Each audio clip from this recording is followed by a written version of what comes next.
I think I have very little control. I think I have lived most of my life trying to maintain a perception of control. And at the end of the day, very little makes sense. But it probably helps us in some way survive or maybe even thrive in different circumstances, right? Because if you think you have control, you might take an extra level of effort that you wouldn't have if you didn't have control. The water's fine, homie, jump into the deep end. Sow it, you will reap it. We're talking how to start it, how to grow it, how to keep it. Take a deep breath. You are now rocking with Founder Secrets. Carly, welcome to Founder Secrets. Thank you. Excited to be here. So good to have you on. So Carly's an OG from back in my first company was in this accelerator called Blueprint Health. Rest in peace. And they were like, I was just got to New York and was just getting slammed by very high pace. But a person who seemed to be thriving in that high pace was Carly. And it's like, I wanted to first ask you, Carly, how do you keep your like positive energy and confidence? It just seems like you have this go-getter attitude that struck me then and now. How do you do it?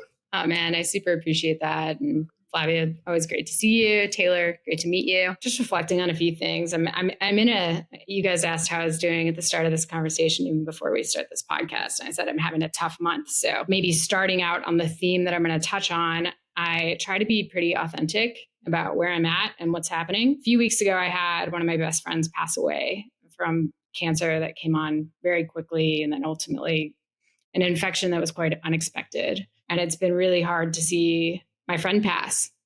And it actually brings me back to kind of like early in my life and early in my career when I watched my dad. My dad was very sick with hepatitis C, which turned into cirrhosis. And then ultimately like a very protracted effort to find my dad a liver transplant that ultimately was unsuccessful. I honestly think so much of my life is experiencing these losses and either avoiding them or diving into them. And then being appreciative or being really in the moment of when I'm not in those kind of real periods, very little, call it 99.8% of what we care about and think about and worry about every day doesn't really matter in these moments of life and death. And so, I don't know, I think some like realization of that and sharing of that out loud, hopefully in the way I live my life and my words, carries through. And, knowing that very little matters kind of enables you to, bring more to every interaction. I like to recognize that like I'm a work in progress, just like you guys and me, Flavia, when we met, we were just starting at Blueprint Health. And it was so obvious that we're all works in progress, right? Everyone was starting their first company. Everyone was raising their first checks. Right. Everyone was faking it. Fake it till you make it. And also we all had this idea of what our business was going to be. And I would venture to say only 5% of those companies ended up being exactly, how they were originally conceptualized. And for better, right? We all evolve and operate on imperfect information. And so I think a lot of my life has been getting comfortable with making decisions with imperfect information and, a recognition that very little probably matters, and also doubting that, there is any real objective truth, right? I mean, there are numbers in business, but like what you choose to pay attention to is subjective and should change. So anyway, I guess I'm in an existential moment for this conversation, but I think at the end of the day, very little matters. And so, I try to bring my all to any conversation and any interaction and any effort. Can I ask a question around how, because I go through these moments as well, and how do you balance the feelings that you just shared with ambition and drive and the hunger and how do you go in your mind through seasons of these where sometimes you feel this way, or do you just kind of juggle both of them? How do you see that in your head? I think definitely. I mean, so there are some things that are inherent. Like I'm watching my kid grow up. My kid's 4.5, and she is just so fearless that, it makes me more fearful. Anyway, so there are some inherent qualities that I think happen, when you're small. And I think I have a different opinion on that than I would have 5 years ago before being humbled into being a parent. Wait, do talk more. What's changed just to sideline on that? I think I have very little control. I think I have lived most of my life trying to maintain a perception of control. And at the end of the day, I mean, kind of related to my friend passing, right? Like we really, very little makes sense. Often, as it relates to business, there's business strategy, there's getting the right people on board, and you can do all the things right. But at the end of the day, like the state of the market often trumps all of those things for better or for worse.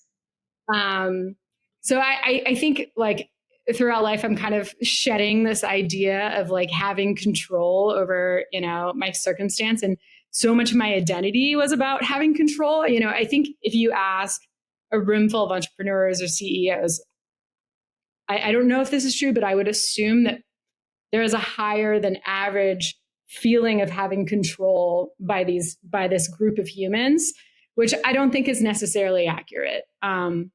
But it probably helps us in some way survive or maybe even thrive in different circumstances, right? Because if you think you have control, you might take an extra level of effort that you wouldn't have if you didn't have control. I don't know how we got on that tangent. Sorry. Taylor, you had an original question somewhere. I don't find that a lot of entrepreneurs don't talk about their feelings, or they only talk about very positive feelings. So they'll only say, everything's amazing all the time. And I like it when entrepreneurs especially talk about the not so positive feelings. But I was just curious how you juggle those, because I assume that there are sometimes when you're outrageously ambitious and very, very hungry and all those things, and how those kind of stack up. Yeah. So, okay. Going back to the original question of how do you kind of balance this idea of very little matters and live for the moment with ambition? If we all knew that we had one day left or 1 week left, I think the way that we live our lives would be very different from the way that we live our lives on a day-to-day basis. So I do have to always balance that, right? In this moment of being like, actually very little matters.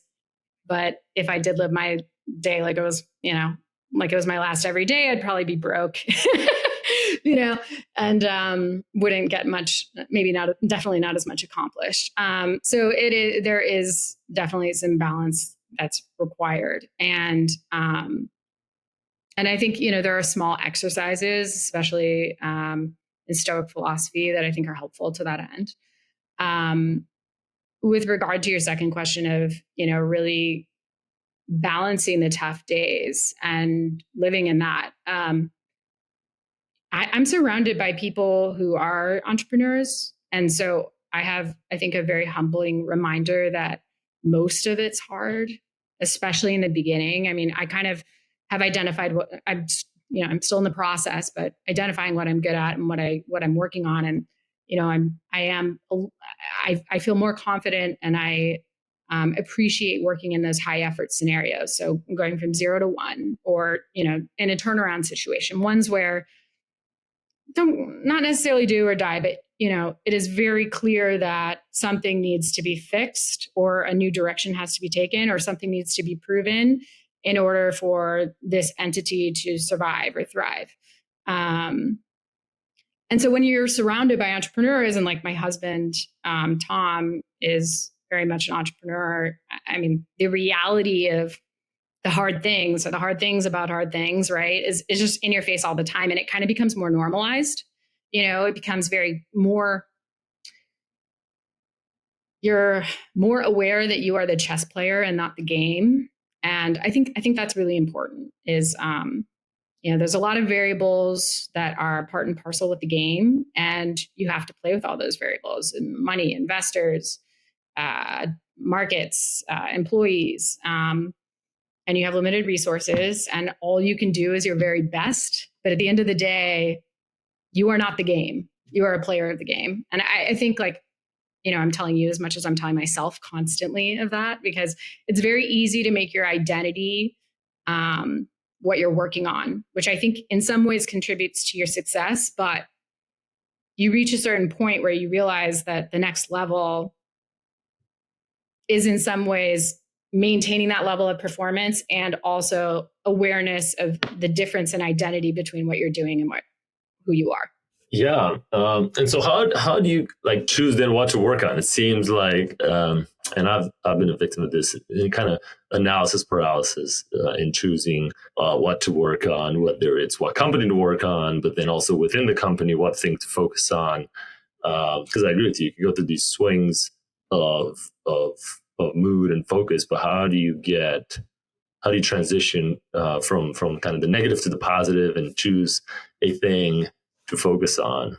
I want to be careful how I answer this because I think that the answer for this is different for me now, like more than a decade into my career with some, notches in my belt and some dollars in my pocket versus, where I was when we were starting Chart Request and iMedicare and Flavia, our early stage companies. So maybe just starting from how I would make that decision early in my career. I think it's really important to think about a few things, and this is like so highly personal. I'm only going to speak from my perspective, but from my perspective, the most important things for me early in my career were really gaining the skills that I'd need for later in my career. Ones I wished I'd actually focused on more, but didn't, and kind of have had to gain later. But I'm constantly learning from others who are, experts or just more versed in this field of sales, for example, like just even knowing sales, I spent a lot of time on analysis and strategic analysis, which has helped me, as a consultant or kind of early stage consultant.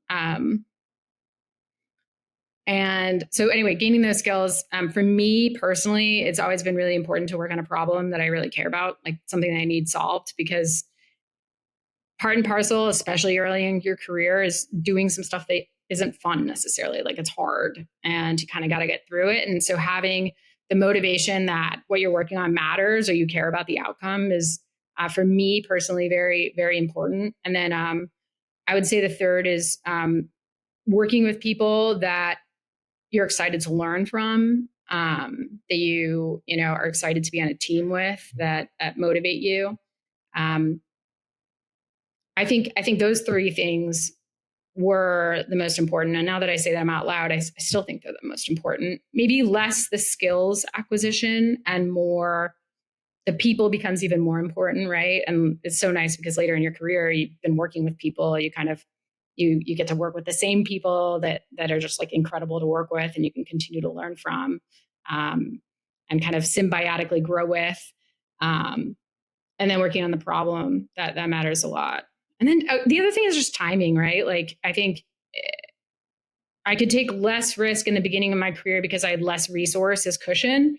And now I have more, I guess, choice. In the beginning of my career, what I kind of missed and I wish I had more opportunity to do was probably work under like really great leadership. I was a really young leader and probably made, extra mistakes that I didn't need to make as a result, for better or for worse. And so now it's more about choosing your peer group, choosing, your board, choosing the people that you work with. But I think then it's also, who do you really want to learn from?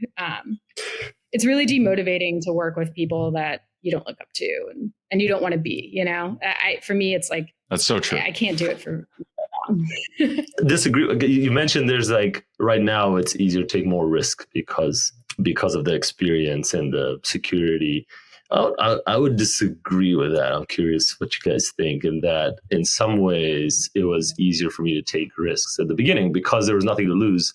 If things went down, like, well, I'm still in the same place if this doesn't work out. Whereas now I feel like, at least in my mind, it's probably not true, but in my mind, like, oh, well, if I fail now, it's like I'm discovered that all this stuff I thought, was something is nothing. And so, yeah, I would say I take less risk now, I find. I don't know. What do you think, Taylor? Do you take more? Like, how do you think about that? Yeah, I guess, well, there's a little bit of embarrassment factor if something goes wrong, that you're right early on. When I had no reputation, when nobody knew who I was, when I had nothing, if it broke, you're right.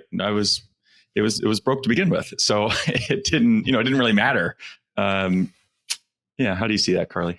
It's a really good point. I think my definition of risk has changed. I'm very diversified now in my efforts, just because a lot of what I do is like advising companies and helping them in very specific capacities related to either my investment in their company or work on their board. So while those individual companies are, I mean, just inherently more risky, right? Like I'm working with a lot of hardware, diagnostics, early stage. They really have to raise capital in a difficult environment to even get to beginning R&D, right? That is fairly risky by definition. But I am diversified by virtue of like, I'm not the CEO, I'm not the bus driver, I'm not throwing everything into it. So it might have been a little bit of an unfair statement when I say I have the liberty to take more risk. And yeah, there is more to lose. Like, you also have more limited resources in terms of attention. I think later, just in that, Flavio and I both, I don't know, our backs were to each other when we were both working like 18-hour days, just cranking it out on the computer. And I, at this point, I don't have those hours to give, but it's a good point. It's a good point. And I guess I would just say definition of risk changes. And, I also think it's important to like your definition of risk changes. And also I think, Flavio, what you mentioned, like being aware of where you are in that spectrum. I just went for a walk yesterday with an entrepreneur who put everything on the line to start his first company and never had a note of anxiety about it. And now is doing that again in round 2. And it just feels very differently about it. And we're trying to assess like, did his risk reward pendulum shift, or is this something else? And so it's an interesting question. I'm not sure I have the answer, but I enjoy the how did your mindset shift, 18 hours a day, chart request, building something from nothing, kind of scaling it? How did that shift to now more of an advisor, more of a consulting or advising role, especially with when you're fully in charge, whatever you say goes, right? For better or worse, right? It's our decisions and we say do it and everybody has to do it. But if I'm on the board of something or if I invested in something, I'm just a voice, and sure, I can nudge them a little bit. How do you handle that? Or are you happier kind of not being in the 18-hour days and fully fledged in there? So I guess to start, my first board roles were really as an operating CEO, right? From that seat, I got so much value from my independent board members who were CEOs themselves in the same space. It was just so valuable to have, real deal conversations with people who were also in the arena. And so I think that experience has really stuck with me. I have only been in the, non-operating context. So, and like on boards and advisors for a little over a year. And it's because I had a second baby, and I've really enjoyed taking these board roles. I think, for me, they actually require a lot of attention. And because they're early stage companies, I do help in a meaningful, or what I like to consider, and hopefully it is a very meaningful context, in a, almost a sometimes working capacity to, you have to do some work when you're early stage. And I think it's really helpful when a board member can actually roll up their sleeves a bit. But I don't, for me personally, is it enough? That's currently, a question in my mind. And I'm pretty sure it's a resounding no. I do love it. And it is a lot less pressure than being the bus driver. But at the end of the day, like you said, you're giving, you're trying to be helpful and you're giving your perspective. But ultimately, your job is to assist the CEO in charting the best course and executing on the best course for their company.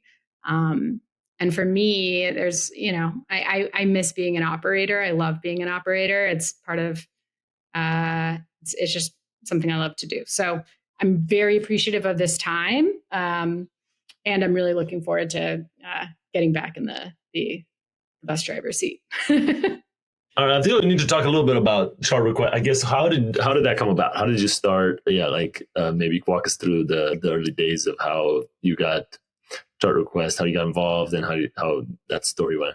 Yeah, so chart request I was very fortunate in that I saw Blueprint Health, which was started by now a mutual friend, Brad Weinberg, and some co-founders. And it was an accelerator, which I believe it's a Techstars accelerator to start companies.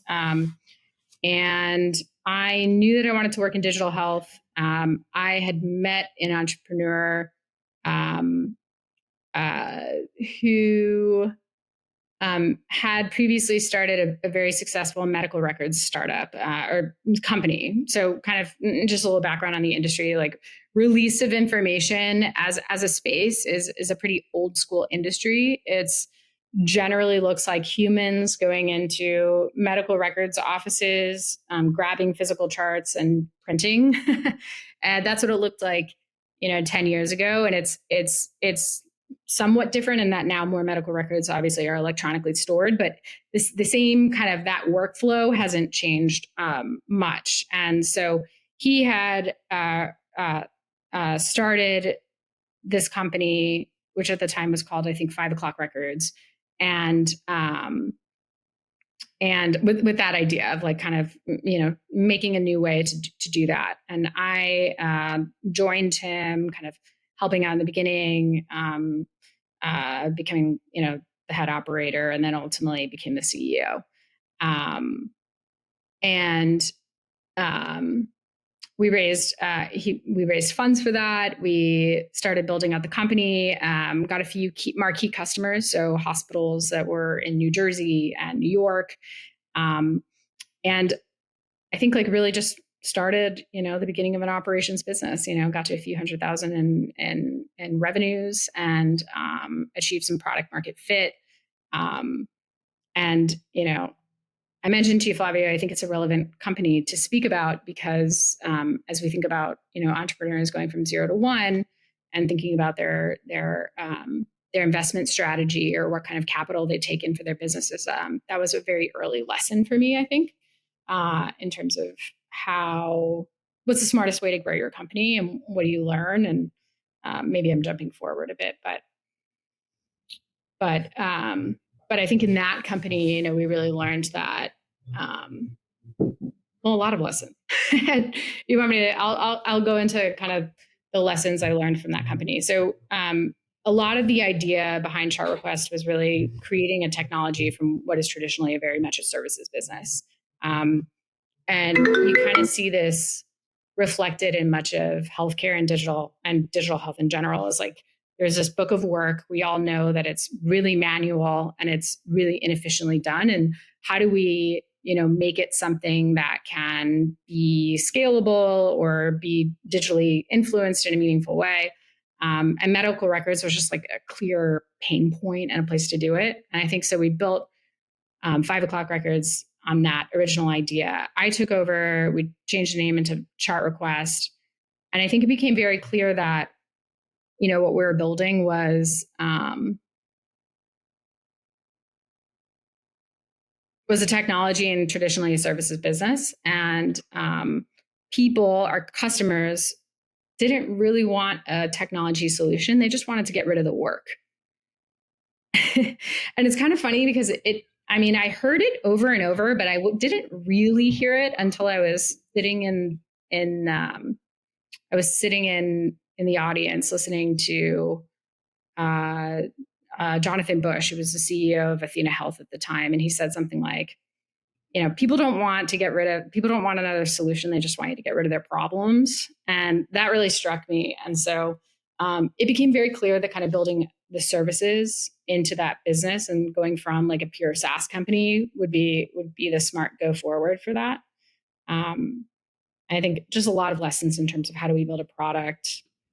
Can you elaborate on that? So what I hear, I just want to repeat back what I think I heard. What I think I heard is you're like, hey, we see this manual process. This is inefficient. This is terrible. Software is going to fix it.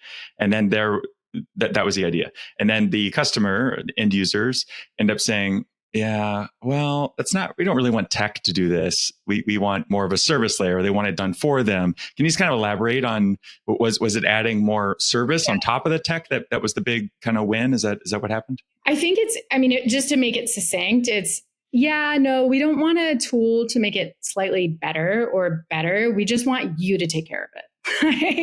And, you know, given where we're at, as in where medical records were at, where the industry in general was at, it couldn't be a SaaS only solution, at least on our end, because that would require so much input from the customer. And the customer was saying to me, without saying this, but, you know, this is our job as entrepreneurs, is to kind of hear what they're not saying sometimes, right?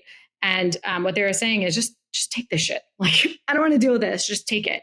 And that was the right way for the company to go, right? Like, just actually become a traditional release of information company that can operate much more efficiently with the technology that we built, not as a self-serve solution, but as a services company. And so, you know, the economics of your business change slightly, but they don't change completely, where all of a sudden you're a really attractive venture business. You're just more of an attractive traditional release of information business, which was relevant because we raised funds at a technology, you know, on a technology multiple, with the idea of being a technology business.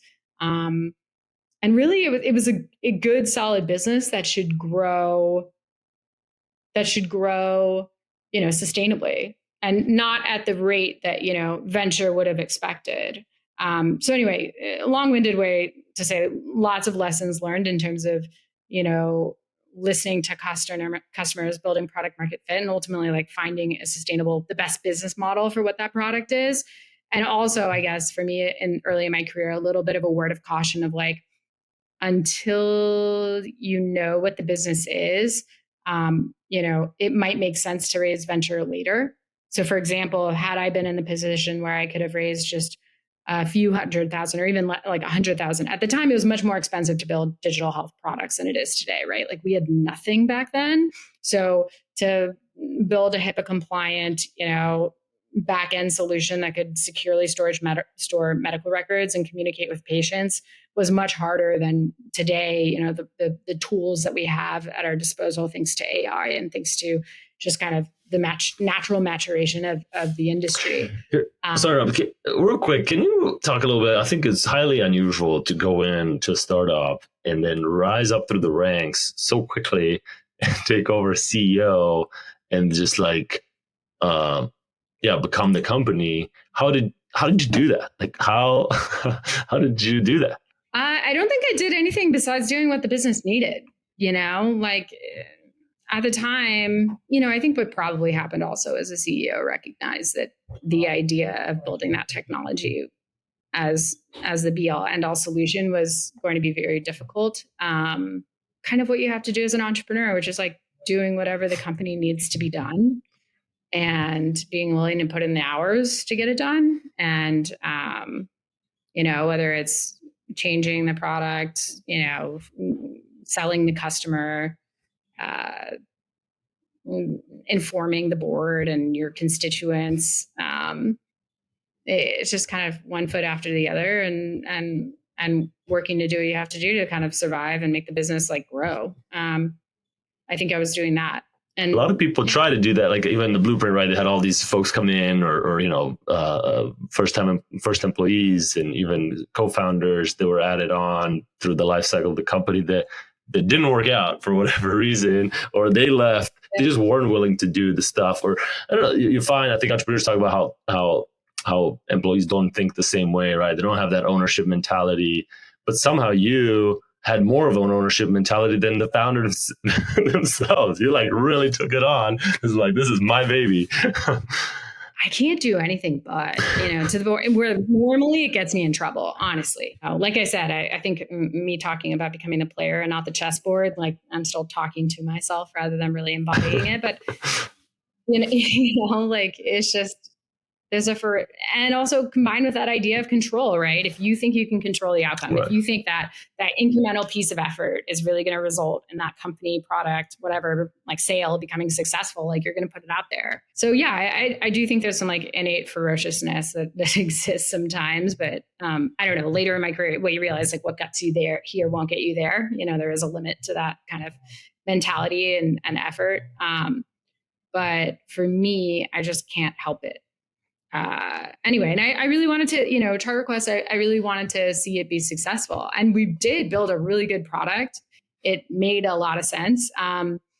But ultimately, I mean, I think it was a product that was best used internally for a kind of services or tech-enabled services company, right? Where we were essentially taking the book of work inside. And that's a good business with solid cash flows, but not necessarily a venture backable business. Well, let's talk about a little bit about venture back versus, because I agree with you, and I'll just share briefly my experience. At Medicare, we tried to raise a lot of venture money, but we're not successful. And it turned out to be the best thing that could have happened to that company, because had we raised venture, it's almost like venture knew, hey, this is not a venture business, but I didn't yet know it. And then when we sold it, it ended up being a good outcome for everybody. But had we raised VC money, it wouldn't have been. It would have been a bad outcome for everybody.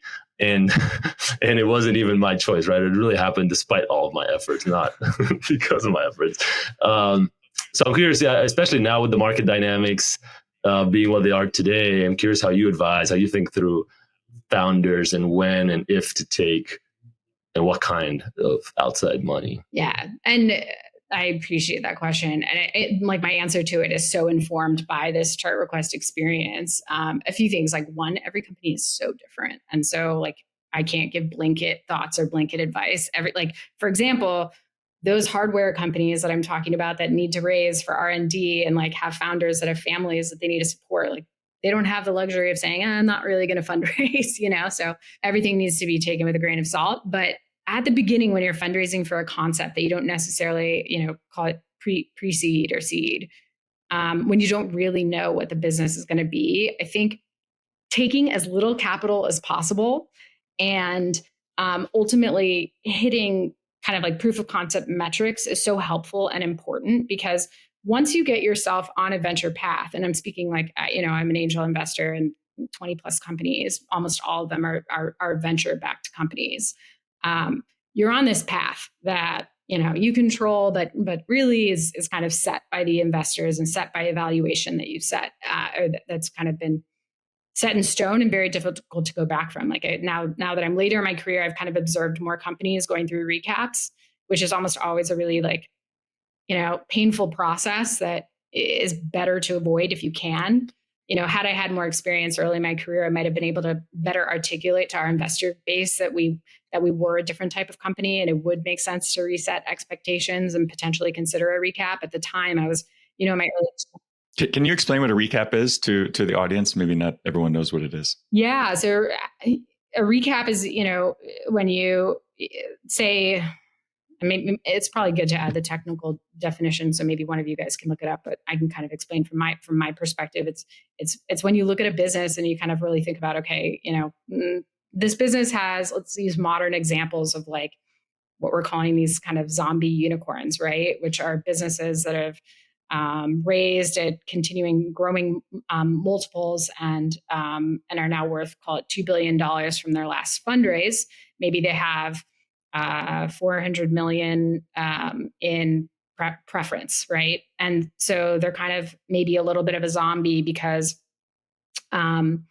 they haven't raised additional capital, but everyone knows that if they had to, they wouldn't be able to raise at their current pref stack. At their current valuation, $2 billion. They would have to go, they would have to have a cram down. They would have to raise at a lower multiple. And with that recognition, the current investors or even new investors wouldn't necessarily participate in that round.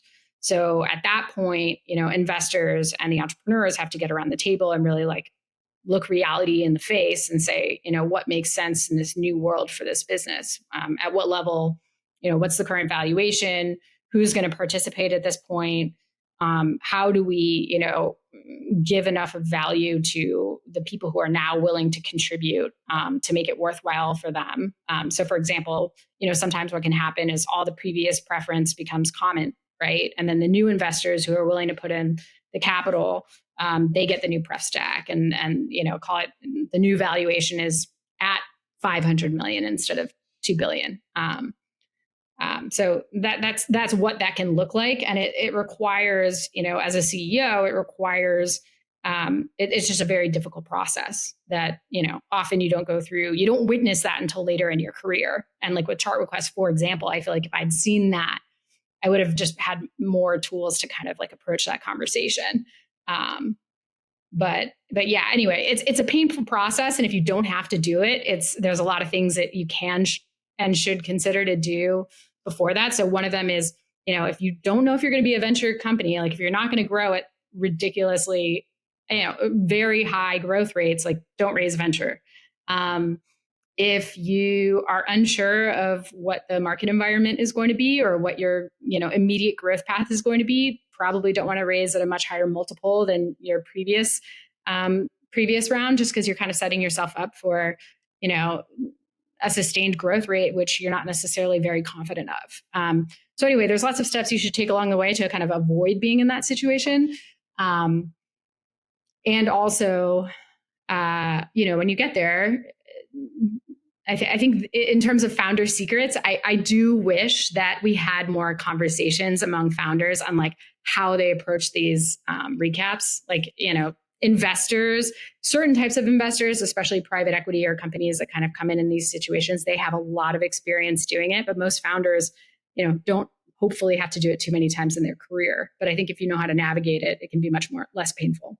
And the founder typically is in a distressed position because the whole reason they're going through this process is that things aren't going the way that, maybe people thought they would be. And so you have a founder or maybe two founders or three who feel disadvantaged or distressed or in a tough spot. And then you have other parties who come in and pounce, right? And so it creates can create a very difficult situation, right? No, absolutely. I mean, different types of resources, right? So there's financial, emotional. By the time you're getting there, you probably put everything you have on the field. So, you need to figure out how to personally regenerate. I think that's a big part of our job as entrepreneurs who are doing podcasts or helping advise companies, is helping reminding entrepreneurs that their mind is their biggest resource. And so how do you keep that operating in a way that's going to best serve the company and yourself over the long term? But yeah, it's a tough situation to be in, and there's no playbook because every situation is different. So where do you go to get advice in those challenging situations? I'm really fortunate in that, relationships like Flavio. I mean, we were in a CEO group in a digital health CEO group that was meeting every month during COVID. I mean, that was an incredible time where we're like, okay, I don't know, we all have to go remote. Like, how are you doing it? We're all figuring it out in real time. And so I think just being able to have a peer group of other CEOs that you can be honest with is incredibly helpful and important. Having advisors, maybe not necessarily board members, but advisors that you can go to and just be candid with. It's so important to just have those people that you can talk to and lay out your tough problems with. Yeah, I couldn't agree more. Those peer groups are so valuable, especially when they're in your industry or I know Taylor's in a SaaS group. It's especially relevant when it's your industry or segment, not just complete strangers. So those can be valuable too. Well, last question, I know you got to run, is kind of what would you advise someone just getting started in entrepreneurship? I almost feel like this podcast might scare them away a little bit, but that's good. A little sobering. But what advice do you have for someone looking to go anyway, despite the odds? Do it. I mean, know thyself. As much effort as you put into knowing your industry, your business, your customer, know yourself too. What resource. It's easy for me to say, don't raise venture if you don't need it, but or don't raise venture. But the reality is I also have friends who have funded their own companies and taken personal guarantees on their houses, and that can be have its own level of consequence as well. So I think knowing what's important to you and what you need in terms of stability or learning or outcomes, that's really helpful and important. And just again, surround yourself by great people who can kind of be in it with you. I'm married to one, so that at the end of the day, when you put your head on a pillow, you have someone that you can kind of share it with. And I think that's been really helpful for me. So I guess along with your business and entrepreneurship, your partner, if you have a partner, or your peer group or whoever you surround yourself with, that's so important. And will ultimately, have a huge impact on your success. So choose wisely. I think it was Naval who said that choosing your partner is almost the most important decision that one, well, I mean, lots of people have said this, but the most important decision that one makes. And we, on these podcasts spend so much time talking about, the business and where do you go to get investment and those types of things. But I think to your point, the partner can have far more impact than any of those things, or make those things go better, or make them go more poorly. All right. Well, I really appreciate coming on. Where can people find you, and is there anything you'd like to plug? No, people can find me on LinkedIn. I am always looking to be helpful, especially for female entrepreneurs, people making differences in fertility and longevity. Those are my two areas that I care a lot about. They're very interrelated in ways that you wouldn't expect. And hopefully everyone got something and learned something. Thanks for your time. I really appreciate being invited. Thank you for coming on, Carly. You're the best. Thank you for rocking with the homies. Taylor, Trusty, and Flavio. Seize the day, own it. Until next time, hold it down, hold it down. Hey.